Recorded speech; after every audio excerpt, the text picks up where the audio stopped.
Welcome to the Business of Story podcast, where the world's best storytellers from business, Hollywood, and beyond teach you how to use stories to communicate and connect with your customers. The Business of Story is sponsored by ACT, the best-selling customer management software for small business, Oracle Marketing Cloud, helping businesses use the latest marketing technologies to tell their stories and connect with their customers. Sixter, allowing marketers to automatically inject clickable images called campaigns into every one of their employee email signatures to promote their company's most important initiatives or content. And by Signal Labs, the real-time cross-media story tracking platform. Here's your host, Park Howell from Park & Co., and today's special Business of Story guest. Hello, everyone. I'm Park Howell, and welcome to this week's episode. My job here is to connect you with the top storytelling minds in business who share tips and techniques to help you drive the growth of your professional services firm through the power of story. That's what we do here at Business of Story, and we would love to do it with you. We're available for story strategy consulting for your brand, webinars and workshops for your people, and speaking engagements for your gatherings. Our goal, either through this podcast or working with you one-on-one, is to reignite your one true superpower. That's storytelling, so you can nudge the world in any direction you choose. Learn more at businessofstory.com, where we have an abundance of storytelling tools for you to download, all to help you craft and tell compelling stories that sell. This week, we'll talk about the story cycle, where it came from with Joseph Campbell's hero's journey, how it inspired us, so that you can use it in crafting and telling and pulling together your brand stories, your origin stories as a business leader, stories that you can use to marshal the troops in your companies, stories that you can use to truly understand your customer and the journeys they're on so you can connect them all together. We're very fortunate today to have Matthew Winkler on the show. Now, Matthew is a teacher, he's a writer, but where I found him is he is one of the top creators of a TED Ed video. And by that I mean a video that has reached over 1.5 million viewers. And it's called What Makes a Hero. Matthew explores in very short fashion what Joseph Campbell described as the hero's journey, or this universal pattern to storytelling and creation that started from the beginning of time. And if you haven't seen it, I really direct you to TED Ed on YouTube. It's called What Makes a Hero. And why this is great to kick off with today is because our entire story cycle process is inspired by and a hybrid of Joseph Campbell's hero's journey, and I've yet to find a better video than Winkler's What Makes a Hero to educate us all on how the hero's journey comes together. So without further ado, welcome to the Business of Story and our guest today, Matthew Winkler. Well, welcome to the show, Matthew. Thanks. It's great to have you on Business of Story. We had met on the phone a couple weeks ago, and I was telling you a little bit about this program. And what's so great about it, what I really enjoy about it anyways, is I get to meet cool people like you, true story artists that I try to link with the rest of the business world out there to learn what you know about crafting and telling compelling stories that the rest of us need to know in the business world, so that we can help press our missions forward faster. And how I first came to learn about you was your exceptional TED Ed video called What Makes a Hero. Can you tell us a little bit about it? Yeah, sure. Thanks, Park. I'm honored to be a guest on the show, and thrilled to talk about these subjects. So the TED Ed video, everyone's heard of the TED Talks, where they have the experts in all these different subjects come and give very, very short, condensed and educational presentations. And TED decided to launch an Ed sort of sub-channel and invited teachers to submit lessons. And so the lesson that I sent in was selected to be matched with an animator, and then I was invited down to their studios in New York City, and actually got to record the audio narration myself, which was a lot of fun. And the video that they put together from all this is fantastic. I mean, I'm looking at it, the 1.5 million views. It's one of their most popular ones, and it's actually on the Netflix channel that they launched as well. So that's the origin story for the video. And the video itself is sort of a condensed version of a nonfiction book that I've written that I was researching at the time, and it explains the hero's journey, theories of Joseph Campbell's that you also talk about in your work, and then it tries to connect those with current books and movies and TV shows, and the way that we continue to understand the story arc that we're kind of expecting to have and that we're living in our everyday lives. And then finally I try and connect it back to the teenagers that I teach, and that the other teachers that I'm speaking to also teach, and how these stories that we read aren't just these mythological or science fiction stories, but they're actually instructional in terms of models of how to live and how to confront these challenges and obstacles, whether they're Voldemort or Darth Vader or just tryouts for a sports team. So for those that are not familiar with the hero's journey, Joseph Campbell, take us through it just a little bit. Okay, sure. There's a bunch of different variations on this formula, and Joseph Campbell himself had sort of 17 steps, and later folks who have studied the same global myth collection have expanded it to even 108. So there's all different takes on it. I kind of boiled it down to 12, but the important thing is, and Campbell would agree, that there's this ordinary world where the hero starts, and there's this special world, this unfamiliar alien territory where the adventure happens. So when if you think of your favorite book or your favorite movie, there's probably this moment where the hero or heroine has to leave that comfort zone, whether it's geographically or emotionally, and then enter this scary and unfamiliar and unsafe place with some sort of objective in mind, some kind of quest or some sort of challenge to overcome. And then the story finishes with the hero returning back to this place of security, whether it's just an emotional security or whether it's an actual geographic starting point. And that's the important point where Campbell calls that moment when the hero returns like the master of two worlds. Like you've got all the stuff you started with, but you've also got this thing that you gained through this trial, whether it was insight or a magic word or some actual artifact, some object, and then at that point, at that final moment of return, the hero uses this new power, this kind of level up, and this mastery of both worlds to offer some benefit to the world. And that's the main lesson that comes out of this, which is that you take these adventures, these risks, and that when you profit from them, you shouldn't hoard it. You shouldn't, exploit your power to your own benefit. You should share it. Mm-hmm. And the way this is, applies to our lives is that, this isn't just one story, right? In a book or a movie, it's kind of a one shot. But with human beings, we're continuously evolving and growing and developing, and so this cycle, repeats itself over and over.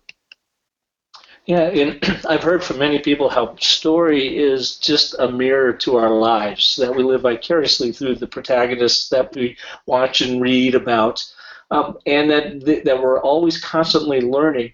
What is it about the hero's journey, Joseph Campbell, and this universal structure that just seems to work across all borders, all religions, all races? It seems to be like the knitted together story that we all somehow follow in our lives. Joseph Campbell actually credits the term monomyth to James Joyce, who also identified that this structure exists in all these different cultures, and it's this monomyth, this single story that is just represented through the lens of these various cultures around the world. And why is that true? Like why does it happen that way? And I think the answer that Campbell would offer is that because we all have the same brain, we all share the same psychology, and the structure in its most basic form, if you distilled it into like 2 steps, would be same, change, and then back to status quo. So you make a change and then you achieve some equilibrium after having made that change, and then you change again. So that can expand to 4 steps or 12 or 17 or 108, and some of them will miss and some of them will be there. But this idea that nothing stays the same, and that through these episodes and periods of change and disequilibrium, we have an opportunity to grow as human beings. Now, I've used the monomyth, the hero's journey, a lot. It's the hybrid of our story cycle process, our 10-step process that we use with brands and helping craft their story strategy is totally based off of the hero's journey. And again, I learned about this back when our son was in film school over at Chapman University 12, 13 years ago now. But I have found, and I'm curious if you have too, that this basic structure to story is extraordinarily helpful when you are tasked with writing a story. And in my case, it's often business stories. Mm-hmm. So anything from using this to write blog posts, to TV spots, to radio commercials, even to how people interact on websites. What is the journey they go through? Have you seen that, or do you use the hero's journey with your students and helping them kind of get their head around a story structure that is very intentional and pragmatic in its use, and yet they can turn it on its ear to their own devices, to make it as unique and interesting as they like? Yeah, and you actually forgot to mention, presentations. I see a lot of things on the internet where instead of just throwing a bunch of statistics, at you, the information is wrapped in a story, a human interest story, or a personal experience. Mm-hmm. And for my students, I'm currently teaching middle school, and the writing assignments are usually pretty discrete.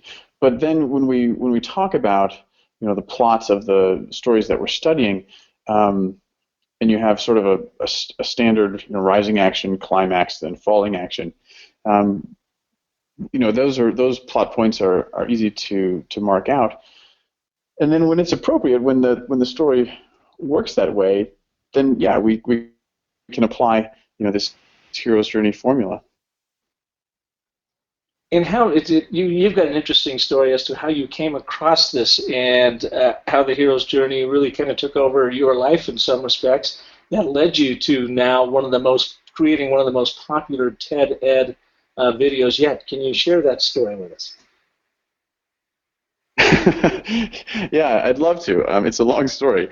So my wife and I have 2 kids, and our daughter was, her part-time job in high school was to work at the library, and she would come home with a stack of books and read through them in a week and return them for more.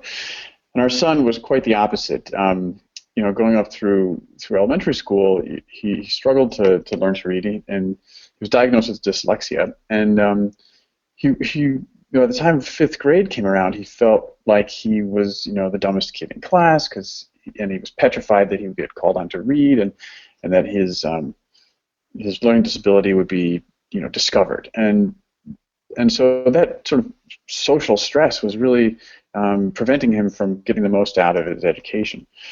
So we ended up deciding that for 6th grade, we would put the education into a format that he would enjoy, which at the time was skateboarding. So we decided, based on this geography assignment he had, to go do a research project on South Dakota, and he said, it's so stupid to read these books about South Dakota, I should just go there, I'd learn so much more.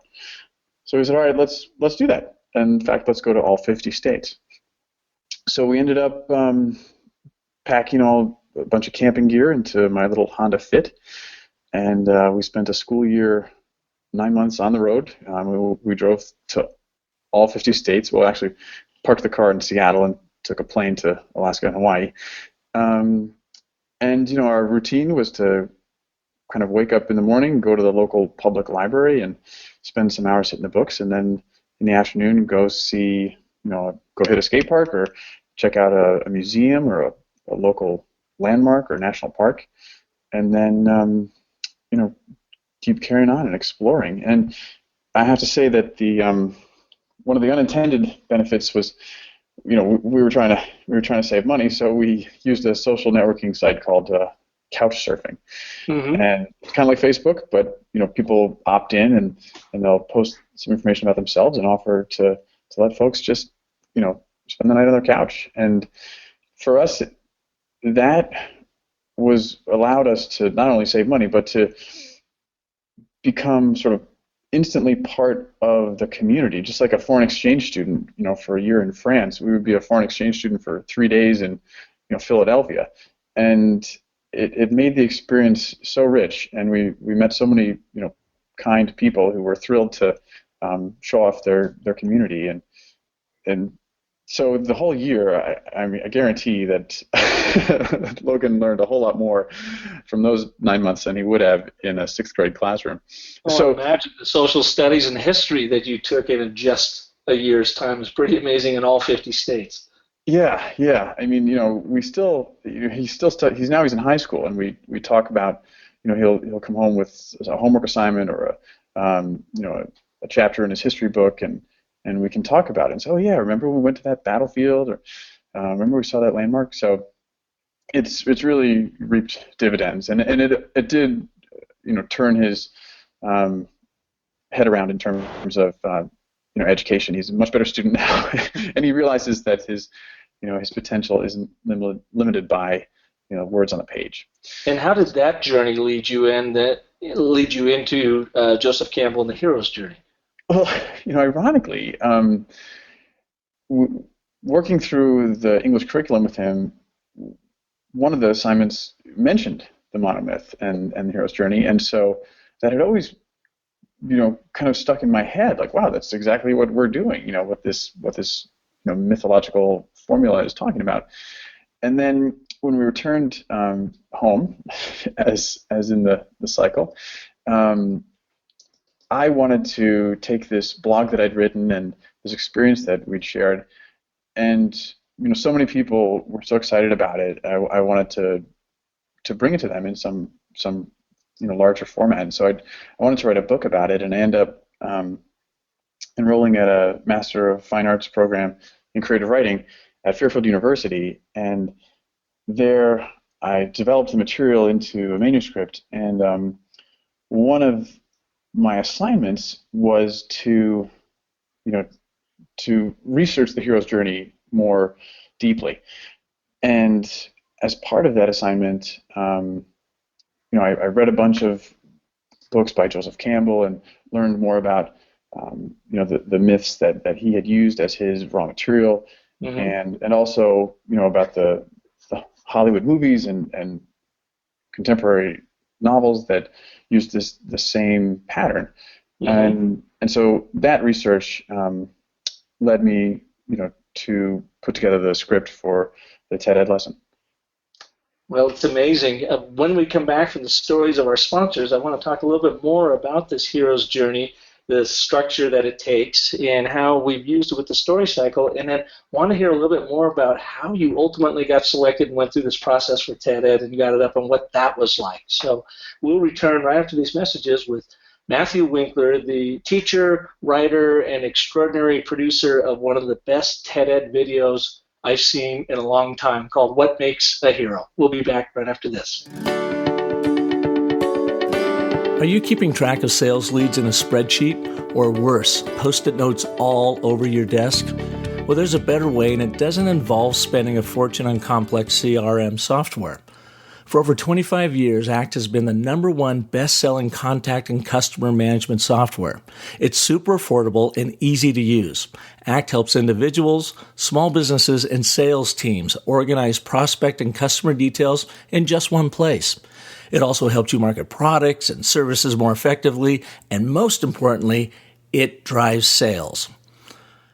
Try ACT for 30 days by visiting actstory.com and sign up for a chance to win a pair of Bose Quiet Comfort 20i acoustic noise canceling headphones, a $299 value. Again, that's actstory.com. Welcome back to Business of Story, and with my guest today, Matthew Winkler, a teacher, writer, and creator of What Makes a Hero, a TED Ed video. Matthew, thanks for being on the show today. It's great to have you here. Yeah, thanks again.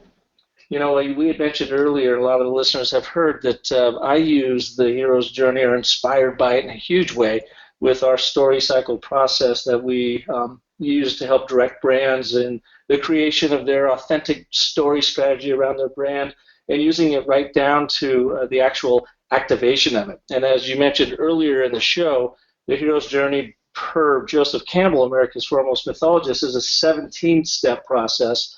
And we took ours down to this 10-step. We made a hybrid of it because there were some nuances within the 17 steps that brands and professional services firms didn't really need when it came down to actually creating their strategy. Can use a story cycle to help them advance their missions further faster by creating authentic and interesting and compelling stories.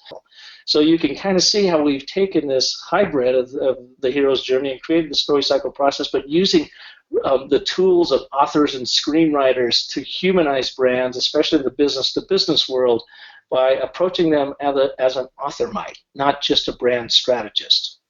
So that's a lot to cover in a short amount of time, but what I want to do is link that back then to what you saw in your own experience with the hero's journey on your travels, and then how did that culminate into this wonderful TED Ed video? Right. Good question. So just taking, this sort of origin story, the beginning, the backstory, and then that moment where, the change happens and you cross into this journey, this adventure. And then, what you learn along the way and what is transformative in that moment. And there has to be some element of risk there. I mean, it's not a safe place. It's something where, it could go either way. And then you come back and you return to, this comfortable place, you got your feet under you again. And, you have to decide, okay, what do I do with this now that I've changed? I'm not the same as I was. And so for me, with that, experience with my son, and then coming back, and my decision was to try to share this experience, and then through the studies of Campbell's work and the hero's journey in its various forms, I ended up writing this book, the Teenage Heroes, the hero's journey of adolescence, which I'm hoping that it'll come out in 2016. The manuscript's finished, and I'm working on that, but that was how I felt, as a teacher who teaches adolescents and who understands what happens in a classroom and what happens in that period of a student's life. I wanted to share that understanding and how a teacher can see, or can, I'm going to say this. I wanted to share with other teachers the way that the hero's journey would inform the lives of the students in their classrooms, so that they could look at the kids around them and not just focus on the subject matter and today's lesson plan, but to understand that these kids aren't just tied up in this grind. For them, they are on this quest. They are going through this dangerous place, and they're trying to figure out who they are along the way. And as teachers, if we remain sensitive to that, we can help them, get to the right place and make the right choices. So, that's for me how I put it all together into a book that I could offer to my colleagues. And at the same time, just looking at having gained the understanding of this, cyclical pattern, I started to look back on my experiences as a teenager and other, episodes throughout my life, and how those really followed this pattern of starting from a position of, comfort and security and stability, and then either by choice or not by choice, having that disrupted and having to go through, the special world, through this kind of quest of trying to solve this problem or face this challenge, and then coming out again to a new position.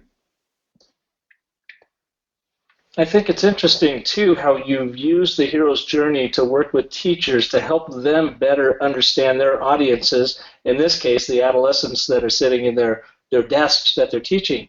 And that was kind of a surprising finding for me as well, that when I first started using it in the story cycle version, I thought it would be just about building the brand story, and then realized how powerful it is to overlay it on customer personas to better understand the journeys that they're on, to build empathy for that customer so that you can connect the two stories, the brand story and the customer story, more authentically, and I guess just in a very strong way. So if you look back, to the source material that we're still talking about today, it's these myths that these ancient cultures had developed and cultivated, and obviously expanded through the oral tradition, and that stuck around and hung on until they could be written down.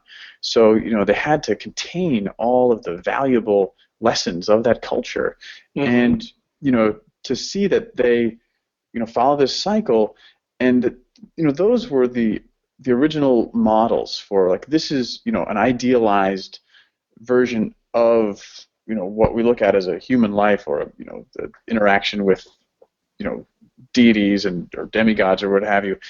But this idealized sense of what a full life is and how to live a life. And obviously, a lot of this instruction is aimed at children who are moving toward or going through the transition, that rite of passage into adulthood. And this is how they measure themselves, and how they measure their decisions and their growth and their development of these qualities that are valued by that culture. The quality of being heroic in terms of making the choice that is generous and not selfish, making the choice that is brave and not cowardly. So that is a universal theme around the world. Well, Matthew, when we come back from another sponsor break here, I'd like to explore with you a little bit how people can use the hero's journey, or what you've learned about it, even watching your video, to be able to understand the journey, quest, plight that they're on, and how they can use it to even shape their own stories. So we'll be right back with Matthew Winkler right after this. Did you know that on average, each of us sends around 10,000 emails each year? And what does each message include? Well, an email signature, right?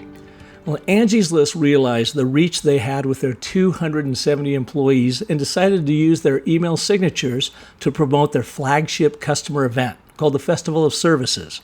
Angie's List dialed up Sigster to become mission control for its email signature campaign. In minutes, each employee had a Sigster-powered call to action in their email signature. In 6 months, the campaign had been viewed more than 2 million times, resulting in 4,500 visits to the registration portal, or 38% of all visits, which meant Sigster drove more engagement than any other tracked marketing activity. Now, if you want to ignite the most ubiquitous and overlooked promotional channel in your business from one simple platform, visit Sigster.com. That's SIGSTR.com. And see how they will help you message, measure, and manage your email signature marketing. Hey, if it's good enough for Angie, it's good enough for me. Your customers, employees, marketing campaigns, partners, and yes, your detractors, they're each telling a story right now about you. Where? On social media, in traditional print publications, in blog posts, on television, basically everywhere. And it's happening 24/7, in real time. Your mission? Track these stories and the sources that share them, smartly manage them, analyze them rapidly, and discern what you should do next, what you should do now. No wonder you're tired. Well, Signal Labs is a real-time, cross-media story tracking platform that makes your life easier. Their solution enables customers to quickly spot trends, see relevant stories unfold, and take action. So stay ahead of what the world thinks with Signal Labs. Learn more and sign up for a free demo at signallabs.com/story. Welcome back to the Business of Story. And my guest today, Matthew Winkler, the creator of the fine, fabulous TED Ed video, What Makes a Hero? And I want to play just a segment of this for you right now. What do you have in common with Harry Potter, Katniss Everdeen, and Frodo? Well, you're human, just like them. The hero's journey myth exists in all human cultures and keeps getting updated because we humans reflect on our world through symbolic stories of our own lives. You leave your comfort zone, have an experience that transforms you, and then you recover and do it again.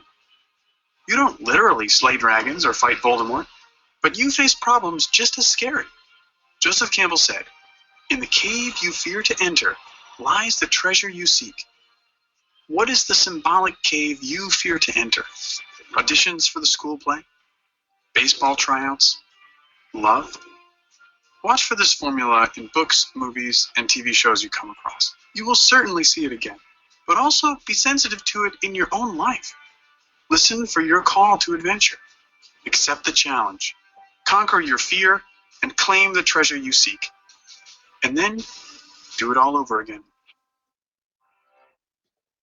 So there it is. That's towards the end of the video, and I just found it so fascinating because that is what I've been experiencing as I've studied the hero's journey. So Matthew, how can people use this? This video is only about 3.5 minutes long. I use it in all my workshops. We direct people there to look at it. How can they use it in their lives to better understand their journeys and better understand the stories they're telling about their own careers and the companies they work for and the brands they're trying to move forward? That's a great question. I mean, yeah, I get emails from all over the world about this video, which has been viewed 1.5 million times. So there's got to be something to it. And in my view, that question of fear is the key question. The hero's journey is all about being brave in the face of your own fear. And it's very easy for each of us to kind of stay in the comfort zone and to walk in circles tracing our own footsteps. And the hard thing is to identify something that you're afraid of, that you should do and you want to do, but you're afraid to do it, and then to just take that first step and to cross that threshold and to go on that quest. And if we're talking about a business and products or services, I'm sure that a lot of those products and services are designed for exactly that purpose. To say, hey, we want to help you do that. We know you want to do it, and we want to help you. So I think there's a lot of connections there. Well, and it starts with the entrepreneur because, of course, everyone has that pit in their stomach. They want to do something, but they have to take that trail, that unmarked path in the forest, and go for it and believe in themselves and their own powers to be successful. And they have, of course, the trials and obstacles to make it all happen. But then that leads to their service offering, which, as you just said, helps their customers do the exact same thing. So it's interesting to me how the hero's journey and the story cycle is truly a fractal. You find it from the very small stories that we live every day in our lives to the great epic adventures, and they seem like they continue to follow the same pattern. Yeah, I mean, that you just mentioned that. I remember we talked about that last time. Campbell said something like, I'm paraphrasing, the hero enters the forest where there is no path. And if you think about the myths like the Grimm's fairy tales, at that time in Germany, the forest was this wild place, this dangerous place. And nowadays we go to the forest to have an excursion on a weekend. But at that time, when the Grimm's fairy tales were written, it was this unknown, and it could contain wolves and dangers, and all just the dangers of the elements alone. And so there was the path through the forest, and you knew how long it would take, and you'd make sure you were protected against thieves and wildlife. And this idea that when the hero enters the forest in these myths, it's not on the path. It's blazing a new trail, and not following in anyone's footsteps, but going into a dangerous place through an avenue that no one has expected or anticipated or carved away. So what you're saying about entrepreneurs who are taking that risky endeavor, that's very applicable. Yep, and you said it earlier in your video, the treasure you seek lies in the cave you dare to go in, or something. I'm paraphrasing here too. Yeah. And one other final Joseph Campbellism, of course, is he says, follow your bliss, and doors will open where there were only walls before, and I've really experienced that in my life. And finding this bliss and studying story and how it works in our lives and humanizing brands with it has really been amazing. And it's led me to great people like yourself and others that have been on this show to talk about and celebrate the stories that we all share in our lives and how we can use them to do a better job of connecting with everyone else around us. Yeah, well, thanks very much for this opportunity to talk with you. And I think it's great what you're doing, and I wish you all the success for you and your clients. Well, thank you very much, Matt. And I want to direct people again to your wonderful video, What Makes a Hero, on TED Ed. And again, tell us about your new book that's coming out, with the title, and when might we see it on the shelves? Well, the title is Teenage Heroes: The Hero's Journey of Adolescence, and I'm pretty close to making the deal, so I'm hoping for a 2016 release. Awesome. Well, I will let everyone out there know when it comes live for everyone to be able to go and grab. And thank you again, Matthew, for joining us on Business of Story. And thank you all for listening to this edition. You can always visit us at businessofstory.com, where we have all of our podcast episodes, but I've also got a number of online tools that you can use. And there's a fairly new one up that's fun that you can takes you through the 10 steps of the story cycle, writing your own founder or origin story. And I found that that's a great way to learn this process. So you can go on there, do it all online, and use our corresponding interactive workbook with it. And before you know it, you will have your story written down, and then you can take it to the next step and write your brand story and your customer story and your employee story using the exact same 10-step process. So again, join us at businessofstory.com, where you can download those. And when you have time, please go to iTunes and listen to the podcast. If you like what you hear, please recommend it to your friends, give us a 5-star rating, or if you have any ideas on how to make the program better or some guests that you would like to hear, feel free to shoot me a note. And you can just send me an email at park@businessofstory.com. Thank you again for all listening. And until next week, have a great day. Thanks for tuning in to The Business of Story. Don't forget there are terrific free storytelling resources for you at thebusinessofstory.com, where you'll also find the complete show archive. The Business of Story is sponsored by Oracle Marketing Cloud, Park & Co., Sixter, Signal Labs, and ACT, and is produced by Convince and Convert Media. Find more great shows like The Business of Story at marketingpodcasts.com, the first search engine for marketing podcasts. Podcast imaging by audiobag.com.